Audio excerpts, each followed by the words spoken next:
چې دا به د سر سړی ګوري او که موږ داسې خاموش پاتې شو علما عوام او نو زما عزتمندو دا په نمبر زموږ د ټولو نمبر دی زما عزتمندو دا علما هسې سوچ وکړئ تاسو تفصیلي خبرې موږ په خپل جامع مسجد کې د اول نه تر اخره پورې وکړې خو یوه خبره دا یاد وساتئ دا عام انسان نه و چې دا شهید شو دا یو حکمران نه و دا باچه وخت نه و دا څوک و دا د حدیثو استاد و دا امام المدرسینو او دې ته سوچ وکئ زما عزتمندو یوه خبره دلته کومه بیا علما دې خپلې خبرې به کوي خو یوه خبره دا یاد وساتئ الله اکبر زندہ باد نعرہ تکبیر آواز زمین راکی کو نور نعرہ تکبیر نعرہ تکبیر نعرہ تکبیر امن غواړو مونږ امن امن غواړو مونږ امن د علماء تحفظ غواړو د علماء تحفظ غواړو د علماء تحفظ غواړو زما عزتمندو یوه خبره یاد ساتئ په دې باندې چې نور دی د قیامت په ورځ به دا ځمکه زموږ دپاره ګواهي ورکوي خبره مې د دې پورې کوله چې دا یو حکمران نه چې وفات شو شهید شو زما عزتمندو د علماو قدر علما پېژني ډاکټر پېژني راشئ یو واقعه درته بیانوم بیا به نور علما خبرې کوي زما عزتمندو د تیمورلنګ زمانې نه بادشاهي وخت چهره دا افسرده ده موږ د دې سره دا پیغام ورکوو واکمنو خلکو ته د دې پاکستان هغې خلکو ته چې هغه په اسلام آباد کې دېره دي هغوی ته دا اعلان وکړو چې موږ به تر څو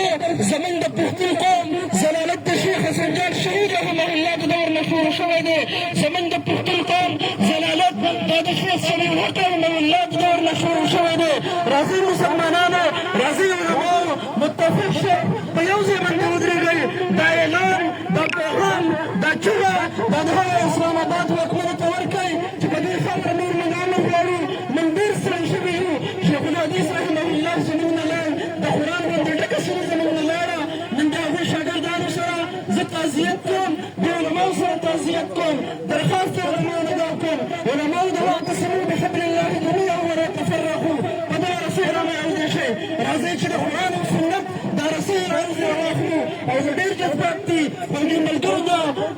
خو د ملګرو د وجې نه زه دا خبره وکړه چې 2 منټه نه به زیات ټیم نه دی زه د دوی شکریه ادا کوم او انشاءالله دا وایم د قرآن او سنت د داعي په حیث باندې چې په کوم ځای کې احتجاج وي او په آخر کې د جمعیت علماء اسلام د اکابرینو نه درخواست کوم دا موقع ده د شیخ صاحب په وینه باندې ننګ وکړئ دا موقع ده شیخ ادریس رحمه الله وینې سره وفا وکړئ دا موقع ده د وخت بخاري درنه لاړ دا موقع ده د وخت ترمذي درنه لاړ راځئ عزم وکړئ اراده وکړئ علما ستاسو سره راوالئ او انشاءالله راځئ د اسلام آباد په لوره باندې دغه د لله الامر جنډه دغه د قرآن او سنت جنډه دا په مخه باندې بوځئ او د عزم او اراده وکړئ انشاءالله چې زمونږ او ستاسو دا نن تګ دا د قرآن او سنت د دفاع لپاره دی زمونږ او ستاسو دا نن تګ دا د الله رب العالمین د دین د سربلندۍ لپاره دی الله رب العالمین دې د شیخ صاحب شهادت قبول کړي واقول قولي هذا سبيلنا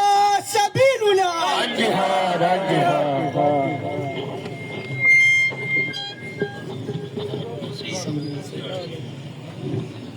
إن الحمد لله نحمده ونستعينه ونستغفره أما بعد فأعوذ بالله السميع العليم من الشيطان الرجيم من همزه ونفخه ونفثه قال الله سبحانه وتعالى من قتل نفسا بغير نفس أو فساد في الأرض فكأنما قتل الناس جميعا دين اسلام قدر منو عزت مندو دغديزو ډېر عزتمند مسلمانانو موږ او تاسو په یو مقصد راجمع شوي هغه دا دی چې زموږ په دې ملک کې داسې یو حالت راغلی دی چې علماو ته تحفظ نشته دی علماو ته امن نشته دی بلکې عوامو ته هم نشته دی او یو ظلم دی یو بربریت دی اما عزتمندو د فتنو دور دی او ډېرې انتهایي فتنې چې دی هغه برپا دی عامې دی نبی صلی الله علیه وسلم د نن 1500 کاله وړاندې 1400 کاله وړاندې د دې خبر ورکړی دی چې یو داسې زمانه په خلکو باندې راشي چې قاتل ته به پته نه لګېږي بأي شی یقتل چې دی په څه شي باندې قتل کوي او مقتول ته به دا پته نه لګېږي چې په څه شي باندې دی ووجلی شو په څه وجه باندې دی ووجلی شو. زما عزتمند عبدالله بن عباس رضی الله عنهما وایي چې قاتل مقتول به د خپل سر په لاس کې راغستی او دا تپوس به کوي چې دا زه په څه باندې وجلی شوی یم، زما دا سر په څه باندې غوڅ کړی شوی دی. دا تصویر چې لګېدلی دی د شیخ صاحب زینت المحدثین شیخ القرآن شیخ الحدیث مولانا ادریس صاحب، د دې نه سترګې قاصرې دي چې دی د سړی وګوري چې دا په کومو وینو باندې لت شوی دی او دا سپین ډکې په وینو باندې لت شوي دي او دې باندې ګولۍ لګېدلې دي. زما عزتمندو دا ډېر غټ ظلم دی، د دې موږ بھرپور مذمت کوو. ټول مکتب فکر علما دي او که عوام دي د دې موږ مذمت کوو، په دې باندې د زړه نه خفه یو. او زما عزتمندو دا یوازې یو عالم نه دی چې زموږ شهید کېږي، دا اولنی عالم نه دی، د دې نه مخکې په سوونو علما چې دا شهیدان شو. تاسو فکر وکړئ په پېښور کې څومره علما دي له دې شهیدان شولو. شیخ عبدالحمید رحمتي دا یو ډېر غټ شیخ الحدیث و، دا حدیثو ډېر فهم لرل، هغه هم د ظالمانو د ګولو د لاندې راغی او د تماشو او دارنګه د مرحوم هغه شهید کړلی شو. زما عزتمندو د دې نه مخکې څومره علما شیخ زرجان صاحب شهید شولو، شیخ ادریس صاحب یې دا شهید کړلو. دا یو ډېر غټ ظلم دی زما عزتمندو په دې زموږ په ملک کې. موږ د حکومت نه او ریاست نه مطالبه دا کوو، حکومت او ریاست چې دی د هغې مثال د مور د غېږې دی، عوامو له به او دارنګه علماو له به خصوصا بھرپور هغوی له امن ورکوي. زما عزتمندو د علماو او د عوامو د امت د ټولو مسلمانانو ذمواري ده د حکومت وقت چې هغوی له امن ورکوي. زما عزتمندو زمونږ د ټولو مسلمانانو بھرپور مطالبه ده چې د شیخ صاحب قاتلان دی دا ونیولی شي او هغوی له د برسر عام سزا ورکړلی شي. شهید شو، زه د هغې د قتل پر زور مذمت کوم. دا قتل چې دی دا د حکومت وخت په مخ باندې یو څپېړه ده. داسې نالایقه خلک، داسې ناقابله خلک نن په موږ باندې کامرانان دي چې هغوی خپل ملک کې خپل علاقه کې امن نشي راوستی. افسوس افسوس چې نن مسلمان د مسلمان قتل کوي. نو زه به د امن څه توقع وکړم؟ ډېر یو د افسوس خبره ده چې نن زموږ په ملک کې دومره بدامني ده چې یو عالم دین دلته کې محفوظ نه دی، یو لیډر دلته کې محفوظ نه دی، ذات دلته محفوظ نه یو. نو بیا دې ته دا حق چا ورکړی دی چې دې په موږ باندې مسلط دي؟ زه د حکومت وخت نه دا مطالبه کوم چې دا شیخ صاحب قاتلان دې زر تر زر گرفتار کړی شي او دې له سزا ورکړي. دلته دا سزا قانون خو د سره شته نه. ځکه هو چې روز منګه اورو دلته قتل وشو، هلته قتل وشو، دلته غلا وشوه، دلته ډاکه وشوه. دا ملک موږ د دې لپاره غوښتی و چې دلته به ډاکې کېږي، دلته به قتلونه کېږي او دا نااهله خلک دا په موږ باندې به حکمراناني. موږ خو چرې هم داسې نه وه غوښتلي. زه ستاسو نه غوښتنه کومه آیا ستاسو دا نااهله حکمرانان منظور دي؟ تاسو غواړئ چې زر تر زره دې د شیخ صاحب قاتلان گرفتار کړی شي؟ که گرفتار نه کړی شو نو په صرف په احتجاجونو صرف په تقریرونو خبرې نه کېږي. زمونږه مقاصد په دې نه پوره کېږي. موږ به تر هغې پورې به جنګېږو چې تر څو پورې دا قاتلان نیولي شوي نه دي او دې له سزا نه ده ورکړې. ولې چې موږ په یو اندا نګړي چوپټ راج کې اوسېږو. دلته ریاست بالکل فیل دی، دلته ریاست رټ نشته. ځکه که زه د کور نه نظام زه یېرېږم، که ته وځې ته یېرېږې. وروڼو دا وخت دی د یووالي، خپل ټول اختلافات یو غاړې ته او د امن دپاره د سلامتۍ دپاره موږ به ټول یو کېږو. تاسو ته منظور منظور ده دا احتجاج به تر هغه پورې جاری وي چې تر څو پورې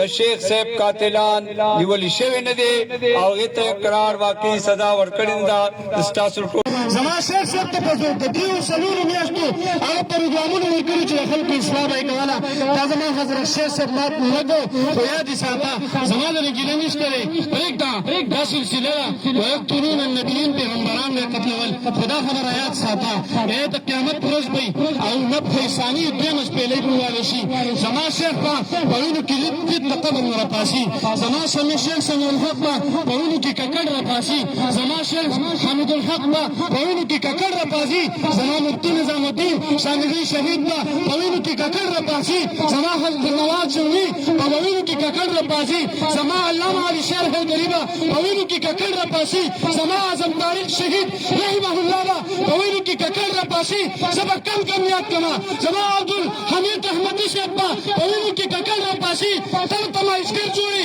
خو یاد ساته د سلمونو ستمونو دا ګوار دې یاد ساته په موږ چې د کم تېر کړو دا ناتار دې یاد ساته او وطن د شازلمو دی د نرهار سره به ګرځي په وار وي چې راغی نو ګزار دې یاد ساته او انشاءالله د شیخ صاحب انتقام به اخلو ټول په جذبې سره ووایئ د شیخ صاحب انتقام به اخلو انشاءالله څنګه چې احسان الله حقاني صاحب وایي زم دا خبره کوم موږ له هره لار راځي موږ له هره لار راځي که نور اسم نه شهادت خو به نه اوس کړو نور علماو نه لاس وباسئ نور علماو ته څه مه وایئ نور علما مات کوئ زه تا ته حدیث ښیم ته به ما ګولۍ چلئ او قسم په الله که د شیخ صاحب سرې وي نو د ذهن نه وځي که د شیخ صاحب سرې وي نو د زړه نه وځي موږ به انتقام اخلو موږ کل کر زه د انټرنیشنل ختم نبوت سلمونین امیر په حیثیت باندې دا خبره کوم کارکنانو ته کوم خپلو ته خپل صوبدي او صوبایي او مرکزي امیرانو ته کوم چې د شیخ صاحب قاتلان دې ګرفتار شي تاسو موږ ته کوم د انټرنیشنل ختم نبوت مومن مشران حکم کوئ موږ به تیار یو زموږ نننی دا احتجاج دا د متفقه علمای ګدیزي د طرف نه را متفقه علمای ګدیزي دلته راوتلي دا نه د جنت تحت ده نه د جماعت اسلامي تحت ده نه د انټرنیشنل ختم نبوت تحت ده دا چې څومره موږ مسلمانان یو که تحریک انصاف دی او که نیشنل پارټي ده دا زموږ د ټولو مشترکه احتجاج دی دې له موږ سیاسي رنګ نه ورکوو او انشاءالله د شیخ صاحب د وینې انتقام به اخلو او انشاءالله تیار به اوسېږو واخر دغه مطالبات زمونږ هم دي موږ د دغې بهیمانه هغه تشدد او د شیخ مولانا محمد ادریس صاحب رحمه الله تعالی او بې دردۍ سره د قتل انتهایی مذمت کوو په ډېرو سختو ټکو سره مذمت کوو او موږ د حکومت وقت نه دا مطالبه کوو چې کوم علما شهیدان شوي دي بلکې علما نه چې عام انسانان د دې ملک باشندگان په دې ملک کې بې وجې په ظلم سره شهیدان شوي د هغو تپوس ته وکړی شي د هغو سره دې انصاف وکړی شي د شیخ الحدیث قاتلان دې زر تر زر ګرفتار کړی شي او هغو له دې د قانون مطابق قرار واقعي سزا ورکړی شي او آینده لپاره د نورو علماو دغه شانتې د عام مسلمانانو د وینې تحفظ دې وکړی شي او زمونږ دغه مطالبات چې کوم دي احتجاج کې کوم بینرو باندې لیکل شوي دي دغه زمونږ مطالبات دي حکومت وقت دې زر تر زر دې باندې عمل درآمد وکړي او د شیخ صاحب قاتلان دې ګرفتار کړي او کچېرې نه نو بیا قائدین چې موږ ته څنګه حکم کوي آینده له عمل